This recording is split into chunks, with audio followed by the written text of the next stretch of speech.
Good. Hello, everyone. Let's begin where we left off yesterday. This is the Torah reading, which is called Kadoshim, and it has in it about 50 commandments. 50 commandments. Some say it's 48. Some say different ways of counting. Some of this it's 51. But here we go. We'll count them. Right. Meanwhile, we learned yesterday that you have to fear your mother and father and keep Shabbat. Right? Remember learning that yesterday? What's the connection between keep Shabbat? Because I am God. Let's see what this is. Let's look at the Kli Yakar. Kli Yakar. He says Rashi. He brings down what Rashi says. Just one moment. Let me turn on the air conditioner. Excuse me. Excuse me. One moment.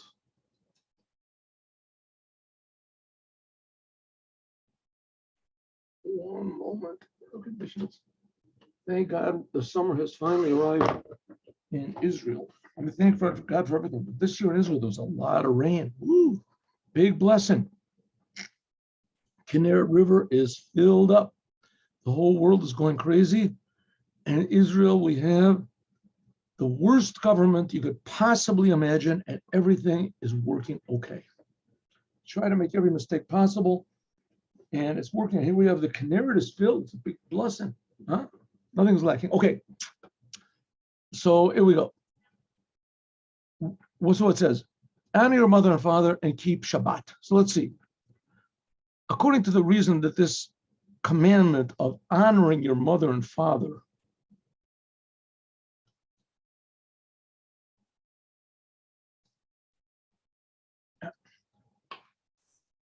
is because it's proper to give them honor because they brought you into the world, the Or HaHavaya. They, so to speak, were partners in your creation. Allahu avicha kanecha, and also God is also one of the three partners in your creation. V'uasacha, God created you. How can you not give a little bit of credit l'mi shehimtziacha, that created you?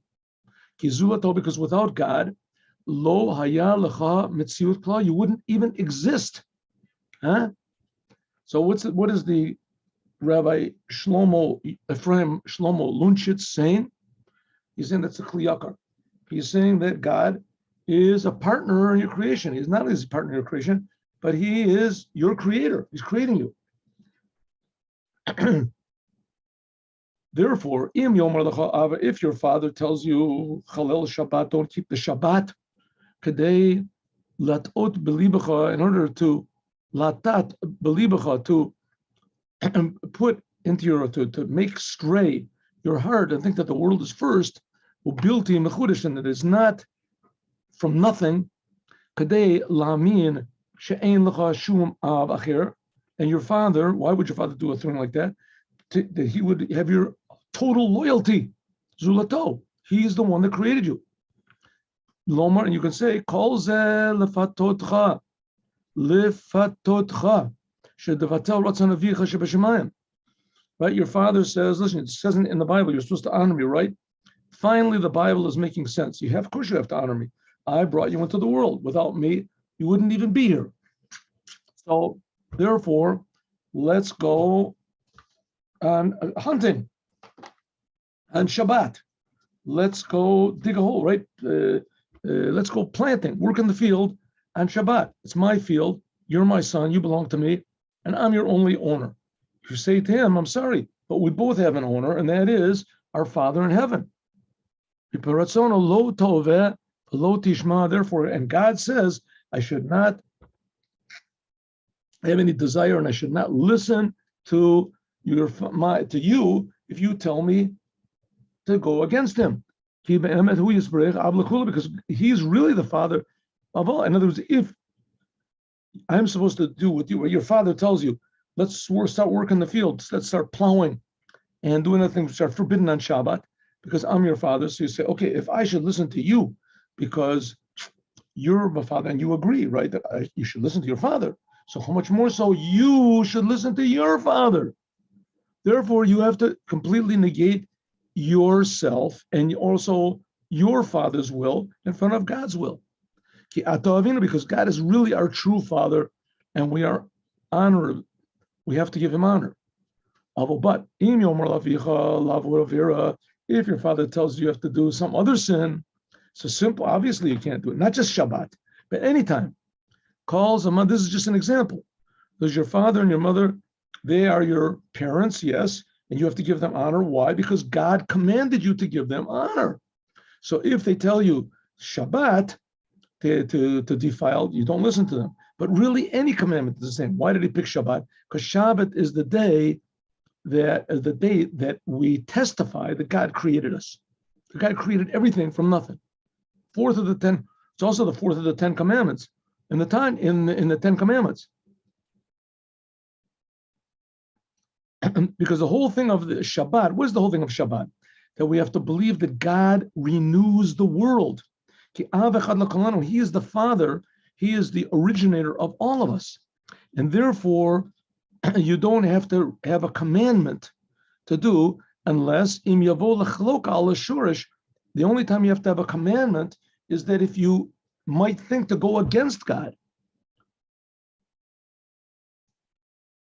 Hashorish mirosh emunas al zeh ata tzarich. On this now you have to have a commandment, and that God tells you keep Shabbat, because it's obvious something must. I mean, nobody creates themselves. So how do we exist?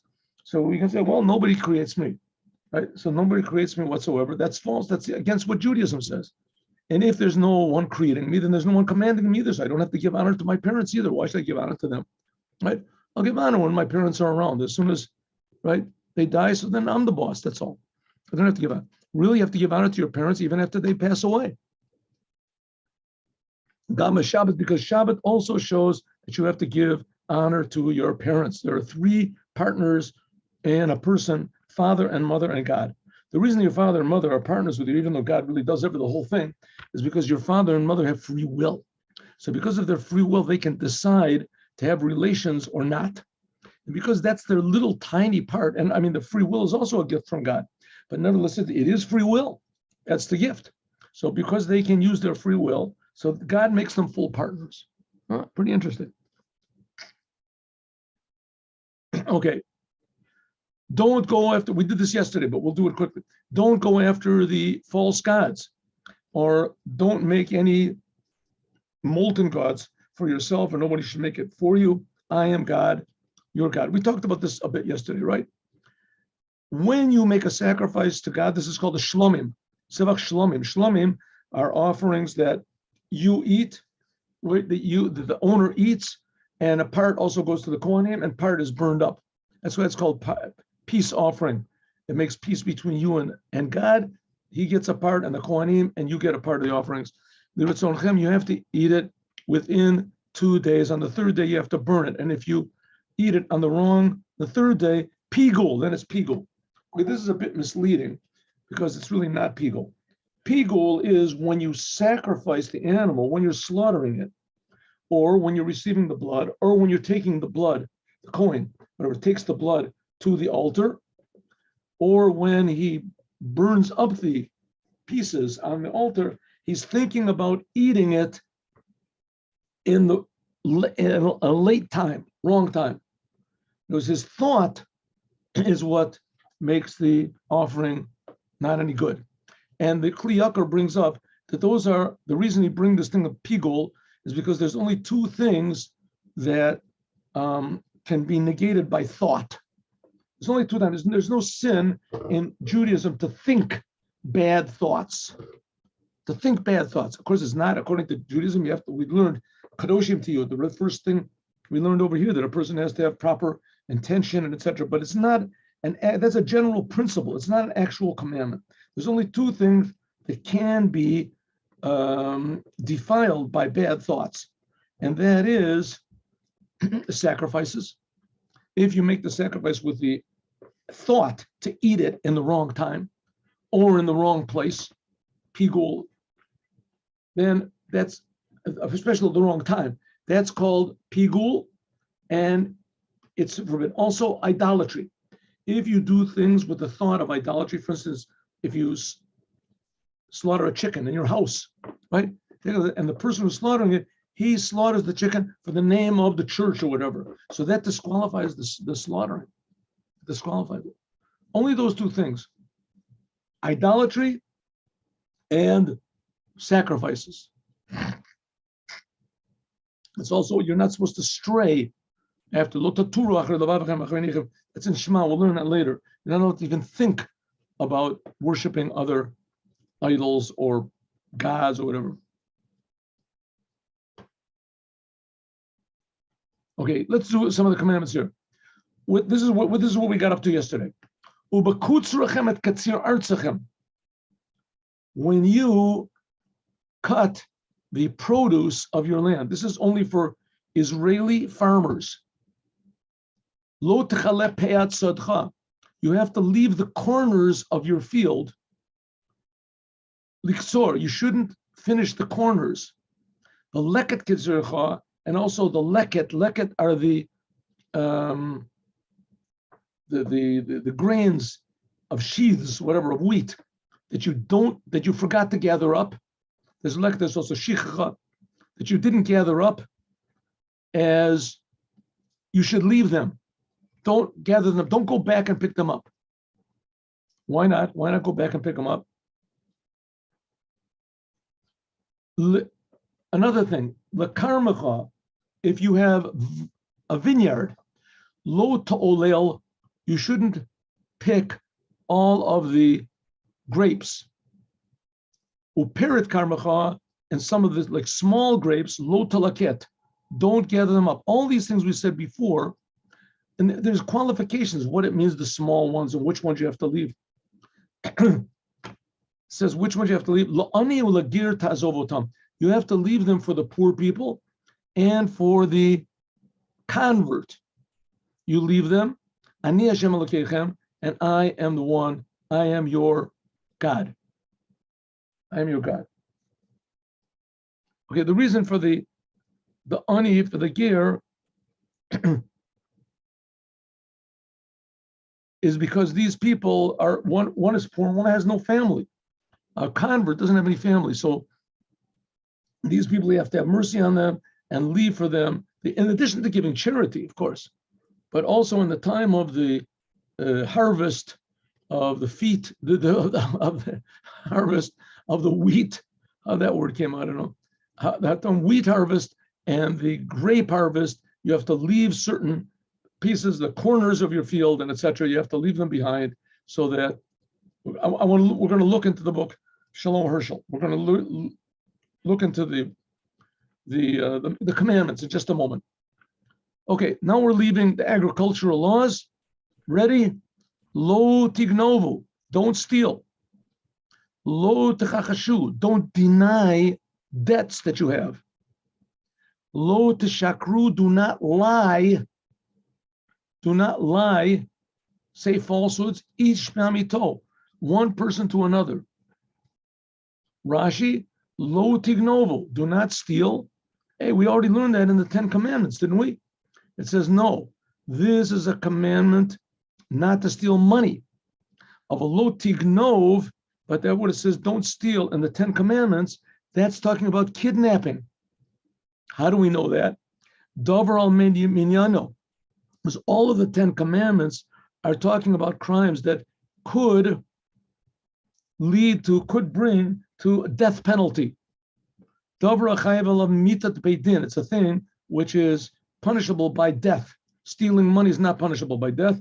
Kidnapping is. And there's also, in order to be punishable by death with kidnapping, there's a lot of qualifications. You have to use the person, and you have to be warned.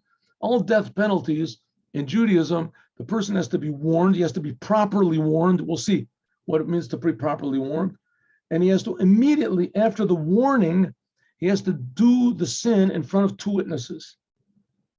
It's almost impossible to bring a person to, but nevertheless, God certainly is not pleased. I mean, it's punishable. Okay. Lo techachashu, what does it mean, techachashu? Like it says, kacheshbo, this is talking about you borrow money from somebody, you refuse to pay him back, or you take a surety, somebody leaves something by you, and you refuse to give it back to him. Right? He says, let me leave my car. And then he comes back, hey, where's my car? I don't know what you're talking about. You didn't leave a car by me. Meanwhile, what did he do? He got in a car wreck or something like that. So if they discover that you're lying, then you have to pay back the value of the car and also a fifth. Lamado Onish, we learn that there's a punishment, but every commandment, every negative commandment has to be repeated twice. It has to be one for the punishment and one for the essential prohibition. That's what it says. Lo techachashu, velo techachashu ish et amito. Right? Velo techachashu. See, it says another elsewhere. Velo techachashu. Velo teshakru, don't lie, because it says don't make an oath. Therefore, you have to pay the value of the thing and add on a fifth. So we learn. Oh, I'm sorry. I went to the wrong thing. Here we go. Yes. That's what, so it says. That's what it says. The punish. How do you know the it says lo teshakru? In other words, it's mentioned two times. Once for the punishment and once for the prohibition. Lo tignavu v'lo tichachashu lo teshakru. If you steal, in the end you're going to deny it. In the end you're going to lie, and in the end you're going to make an oath to God. You're going to start taking false oaths to God.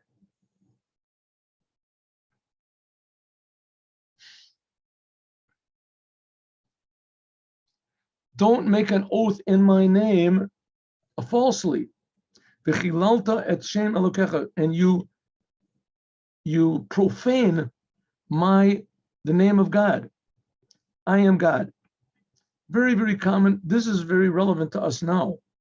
Because you hear people say, I swear to God, I didn't do it. Right? That's forbidden to do. Especially if you're lying, right? It's forbidden to do.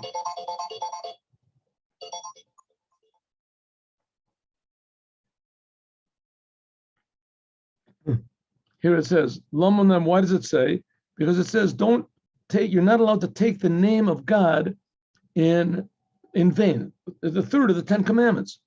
You might think that the only time is if you take God's name, special God's name, the 4-letter name of God that begins with Yud, Menayim l'Rabbos Kol HaKinoim. If you say any other name, right? Let's say you say, what is it?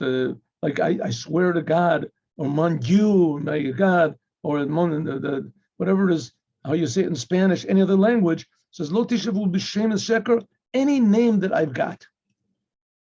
So if you say by the Almighty, I swear that I will never do. We'll learn some details. There's oaths in the present, oaths in the past, the past and the future. Right? I swear I did a certain thing. I swear I did not do something. I swear I will do a certain thing. I swear I won't do such a thing. All these, if you take in the name of God, it's forbidden. It's punishable. You're not allowed to lie at all, even not in the name. Lo sa'ashoket re'echa v'lo tigzol. Don't, pressure your fellow man. Don't steal. Don't leave the wages of a worker until the morning. You have to pay every single day, on time. Let's look at Rashi. Lo ta'ashok. This is what if somebody works by you and you don't pay him on time. Lo talin. This is lo talin mosav ala pu'ula. This means that you should not let it stay. The reward. Don't allow this reward to stay by you in the nighttime. Because don't do it. This action until the morning. What does it mean? This is talking about a person that you agreed to pay him by the day. He just works in the daytime, and the nighttime he goes home. Therefore, the time he can collect his money the whole night. Another place it says, it says that the sun should not rise up on him. Or maybe it means the sun should not set for him. So when does he have to collect? Until the sun rises up or until the sun sets?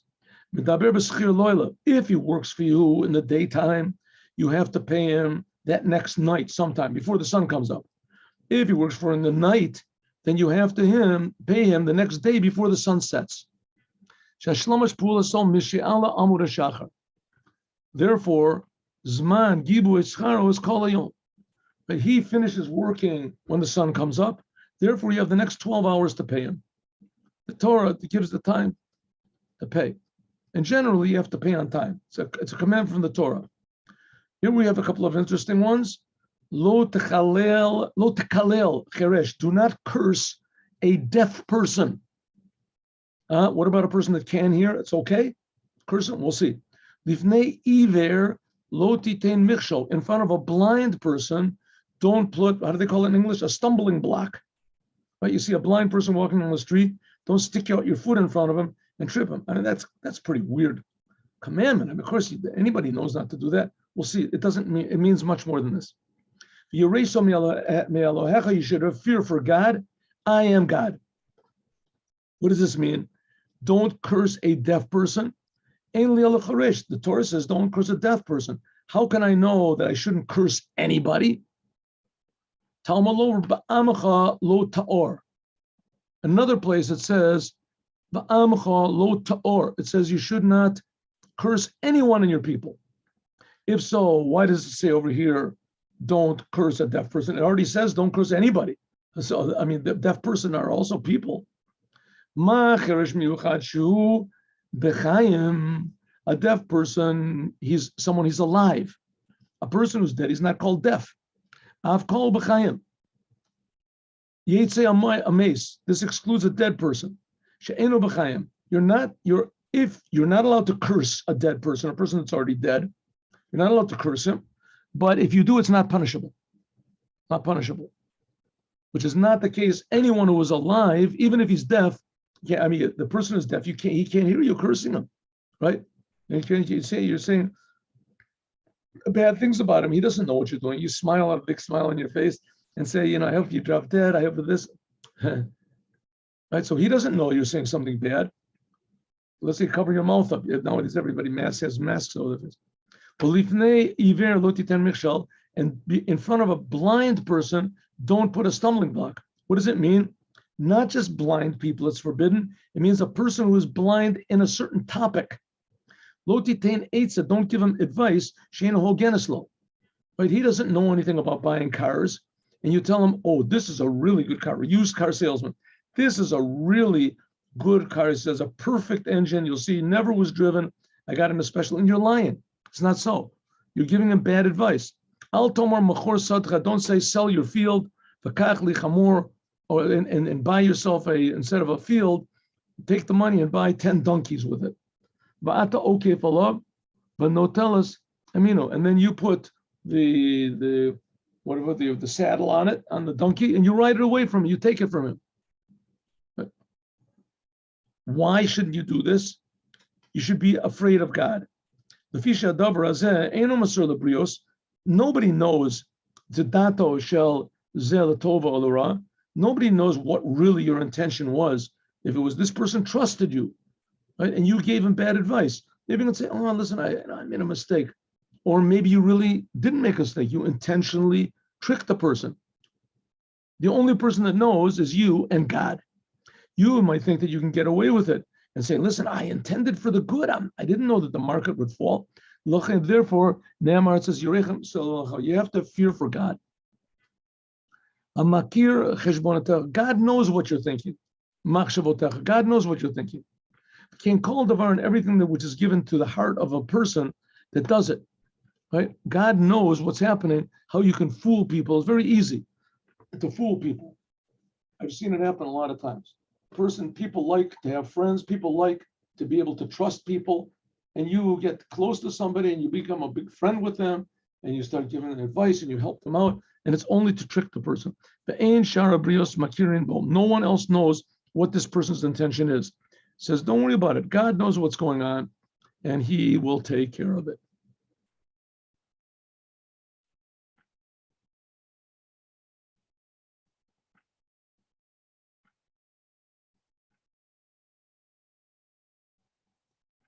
Let's just do one or two more. 1 second. Let me see where this is. Here it is. Oh.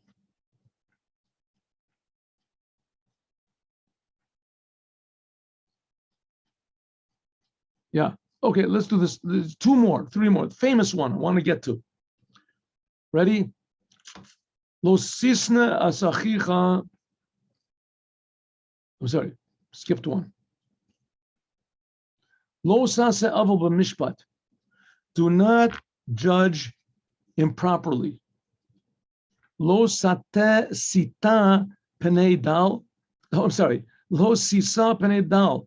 Do not favor the face of the poor person. V'lo sedar penei gadol, and don't give honor to the rich person. But tzedek tishpot amitecha. What does this mean? It says this teaches that a judge that he twists the judgment, he's called ovel. He's called, what ovel means, like how do you say, an evil person. Sanui, he's hated. Meshuka, it's disgusting. Haram, he is, how do you say, excommunicated. Not a nice word. To'eva, he is, what's to'eva? He is another word for disgusting, evil, bad, regurgitating. Sha'avel karui to'eva. That a person that's an evil person, this is called disgusting to God. Shenemar ki to'evas Hashem koles ovel. A to'eva is sheketz v'cherem. Last week we learned that this is applicable to homosexuality. It says it's a to'eva. It says shenemar v'lo tavi to'eva el betecha. Idolatry is called a to'eva. You will be disgusting like it. You have to make it. It is disgusting. You have to. How do you say? Keep away from it. Lo tisa penedal. Therefore, what is he saying? Idolatry is, of course, bad. All these forbidden sexual things, they're also disgusting. But also a judge that judges improperly, that really wrecks up the whole world. I mean, if in the Shemona Esrei that we pray, the Jewish people, religious Jews, they pray every day, 19 blessings, 3 times a day. The only one of them that says, God, please take away from us moaning and groaning and suffering, is by bad judges. By being sick, it doesn't say, God, heal the sick and take away our misery and take away. The only prayer that says, please, God, take away our misery,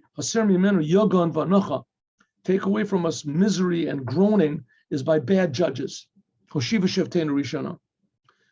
Okay, judges cannot give honor, should not have mercy on the poor. Shalot Omar, you shouldn't say, listen, this person is poor, and this rich guy, he has to pay him anyway. I mean, he's got an obligation to give charity. As Kenobadin, I'll say that the poor person is innocent, and it'll come out that he won't have to accept charity, right? But really, the fact is that the poor person was guilty. Right, the poor person said, I'll fix up your car, and he wrecked the car instead. So now the rich person, he's got millions. What does he need the car for? Right, he can buy himself a new car. So I'll say, you know what? I'll say that the poor person, he's really innocent, and that he has to pay him for the time that he worked on the car, because this guy's got millions anyway. He says, don't do it. If you're a judge, you have to judge righteously. If you want to afterwards give him charity from your own pocket, do it. You want to tell the rich person, listen, I found this guy guilty, but come on, he's the poor person. Give him charity. That's okay. But as far as judgment, you can't twist the judgment just to have mercy on somebody. You can't say, oh, the other way around. Don't favor a rich person. Say, this person is rich. How can I embarrass him and show that his shame, right? The poor person says the rich person drove over his bicycle, right?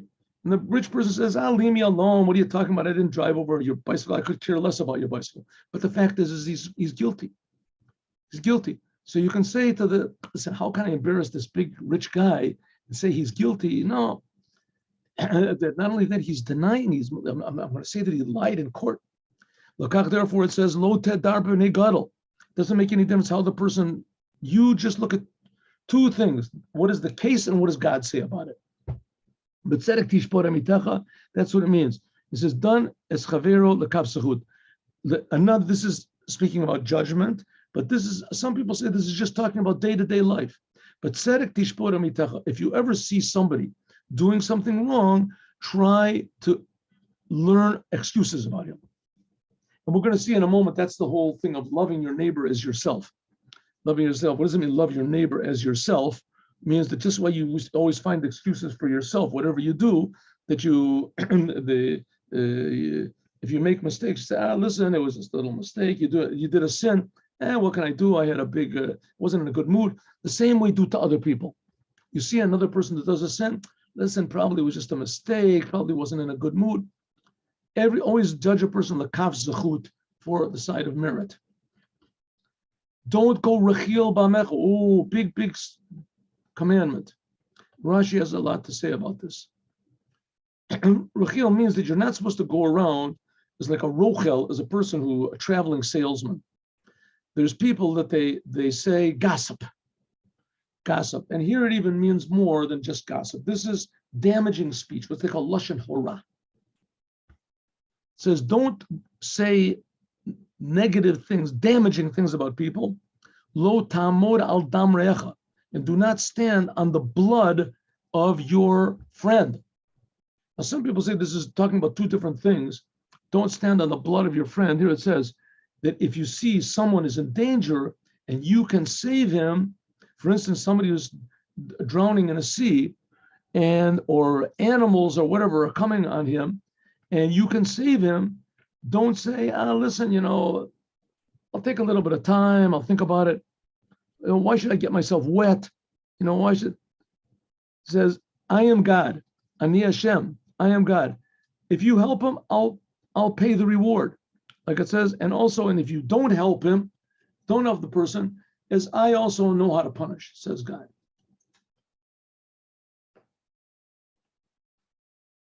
Here Rashi explains this word about why is it called saying bad things about people. It's called a rochel, rachil, because he wanders around and he gets information from Reuven, and then he tells Shimon what Reuven said, and then he tells Levi what Levi said about Shimon, what Reuven said about him, what he was, and he makes big troubles between everybody. The newspapers are excellent at this.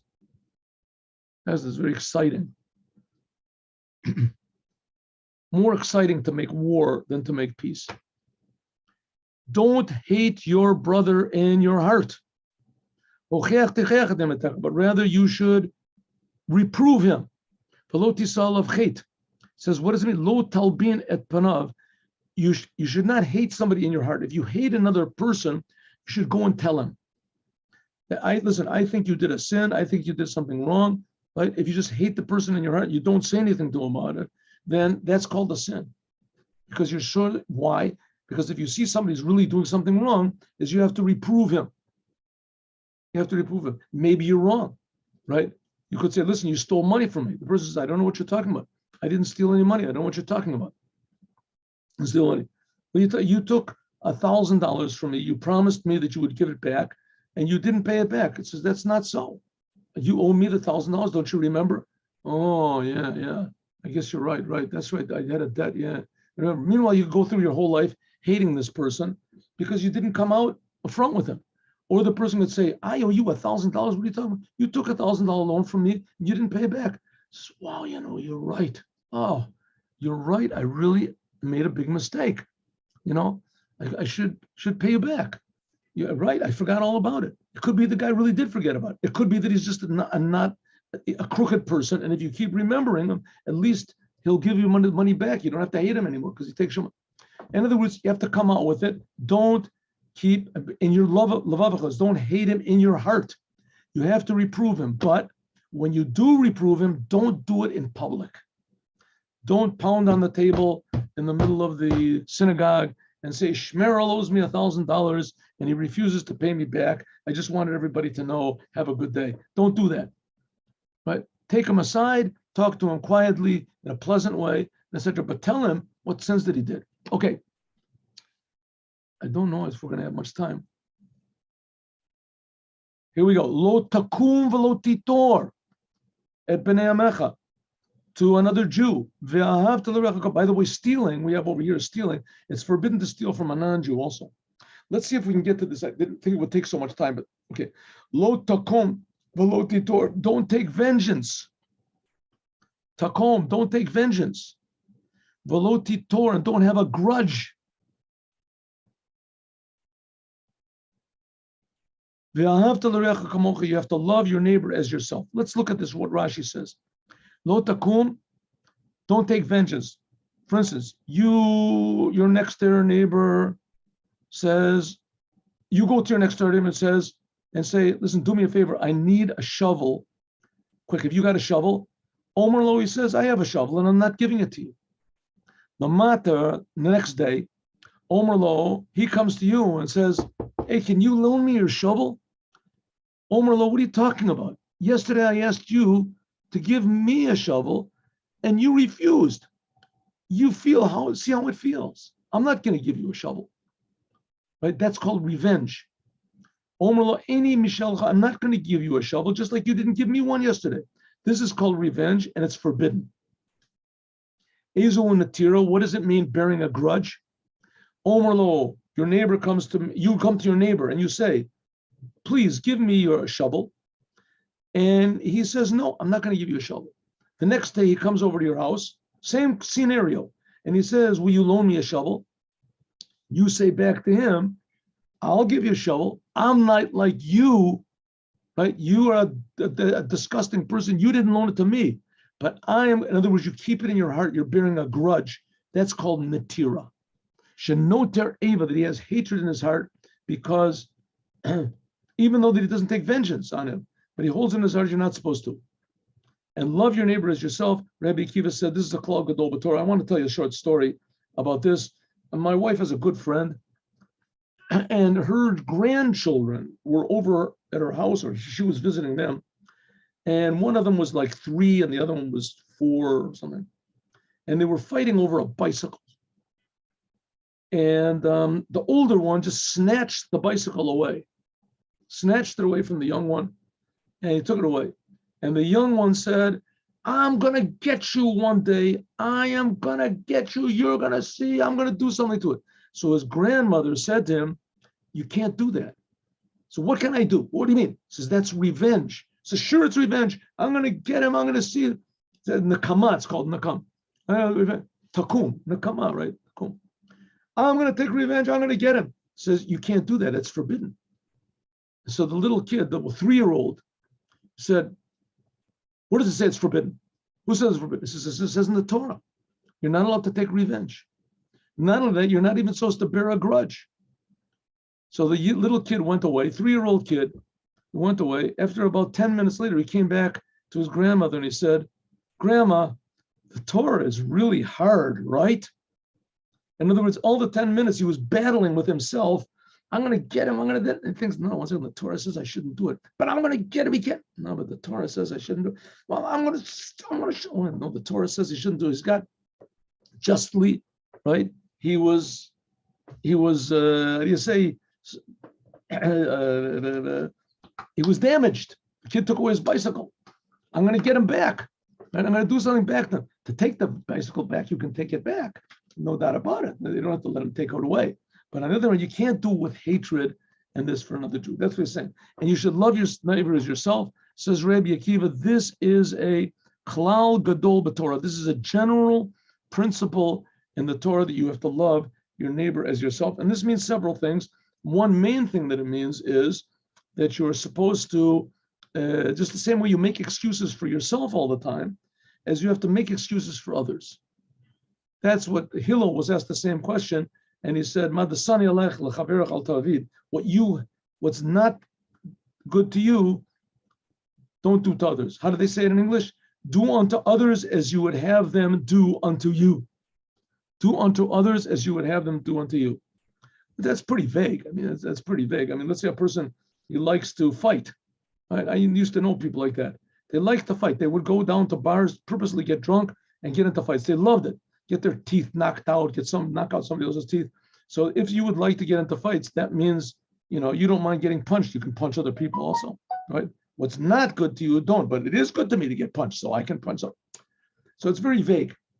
So he says, therefore, what does it mean? The same way that you don't see bad things in yourself, you make excuses for yourself. The bad things, do that for other people also. That's what it says, don't hate others. But also it means love your neighbor as yourself, just like your love for yourself that's what motivated you to make up these excuses, is also you should try to see the good in other people also and make excuses for them as well. Love your neighbor as yourself. This is a general principle in the whole entire Torah. Love others, even though some people, you should know that there are some people that actually do say this, and I've seen people, and people have told me, religious people, and they say, love your neighbor if he is like you. If he is like you. And really in the Tanya, it says something like this. It says something like this. But he says, there it says in a little bit different way. It says hochech tuchech et amitecha. There it says you should how do you say reprove someone who is like you. It says if he's like you, you have to reprove him and see the bad in him, tell him. But if he's not like you, you have to make excuses for him if he doesn't know anything. But as far as loving your neighbor as yourself, it doesn't say that. It says you should love your neighbor with an unending love, just like you love yourself. Why? Because I am God. God is giving you, he's creating you, but he's also creating the other person as well. So I have love for him as well. I really wanted to go into, and I just want to show you at least the picture so that you'll know that I was serious about this. I actually did prepare it. Here it goes. Oh. See, Kadoshim. Here we have a few of the commandments. Let's do one or two of them. Here we have a negative commandment, not to steal anything, not anything or any money from anyone. This is even a little, if you steal a shava pruta is like, I don't know, a dime or something, a nickel. This is not punishable by lashes because any crime which can be rectified, you can do restitution, so it's not punishable by lashes. There's several things that aren't that aren't punishable by lashes, and this is one of them. It doesn't make any difference if you steal money from a Jew, an older Jew, a child, or a non-Jew. You must pay back. It is forbidden to steal anything from the Torah, even a little bit. Just you're only punishable if you steal a certain amount. Even a little tiny, you steal a penny from someone, it's forbidden. It's forbidden to steal in a way of a joke and give it back to the person afterwards. You're not allowed to. It's forbidden to buy something that you're almost sure that it was stolen, like to buy milk or goats from a shepherd, and from a shepherd, because you know the shepherd usually doesn't have his own sheep. He's just tending somebody else's sheep, and etc. This is from this prohibition is everywhere, all the time, males, females, etc. Negative command, we'll just do one or two more. Not to deny money. Like it says, lo techachashu. This means that if you owe someone money, let's say, or someone left by you something to be held in collateral or to watch, and you wrecked it or got wrecked, and you deny even ever having it. Any type of money, whether the person left it by you, or you owe someone money, or you stole money from someone, or you forced somebody to give you money, or you found, even if you find somebody's wallet and you refuse to give it back, or you deny, I don't know, I didn't find it. But over, and the person says, I know you did take it, I want it back. The kofar, and you deny it. You are doing a crime. This is a negative commandment. And even though you don't get lashed because you can just give it back to the person, but this disqualifies you from being a witness. You can never be a witness. You're considered to be a liar, and a liar cannot be a witness. Of course, you don't get beaten because you always can give it back. Negative commandment, not to take an oath in God's name on a lie for a lie. Sheker, this is denying money. Like it says, lo shakru ish amito. This is talking about money. Also, it says, lo sishavu, lo sechachashu. So, lo lishva, sheker, first moment. Lo shakru is bamiso. Don't take an oath. If you take an oath and you swear that you don't owe a person money and you do, so first of all, you're guilty for taking God's name in vain. But also you have to pay back what you owe the person and add on to a fifth. You have to add a fifth, right? So if you deny, let's say $1,000, so you have to pay the person back. There's two different opinions, but $1,250 you have to pay him back. So it comes out to be 1/5 on the outside. If you do it and you didn't know that it was the punishment, and you did it on purpose, but you didn't know that there was a punishment, that's called shogeg. That's called shogeg. Then you don't have to bring a sacrifice. 1 second.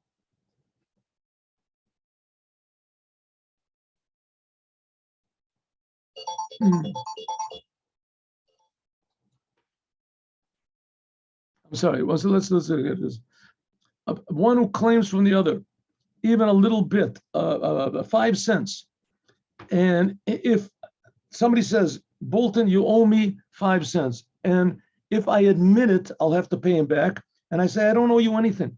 I don't owe anything. And I make an oath. And I swear by heaven that I do not owe you anything. Or he makes me take an oath. And I took the oath, right? I swear I don't owe you anything. So therefore, I, the one who took the oath, I have to pay back, even though, or he says, take an oath, right? I make you swear.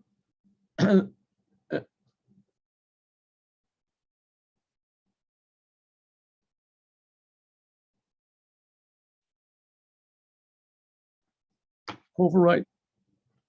He says, I take an oath, even though it doesn't say amen, right?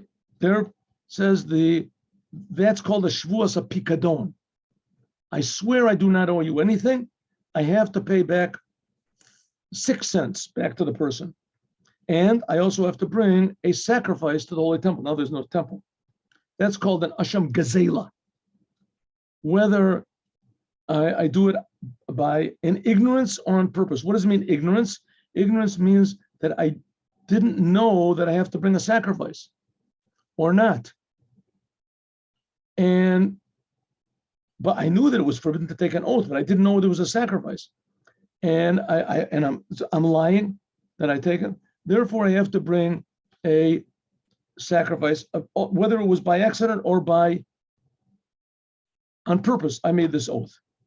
But if I really forgot, that I had the money, I really do owe you 5 cents, and I forgot that I do. So that's called onus, and it's exempt. Nevertheless, this is,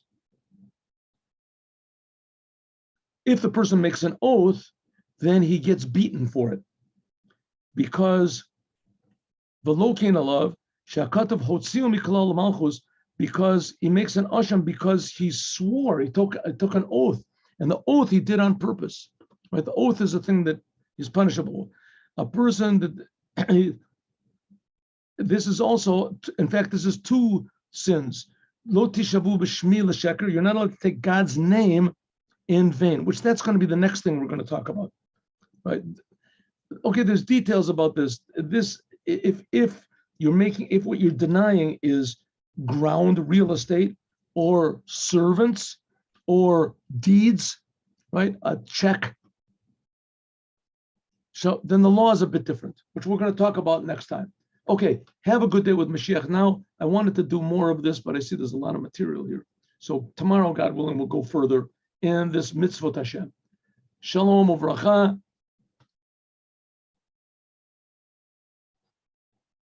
Mashiach now.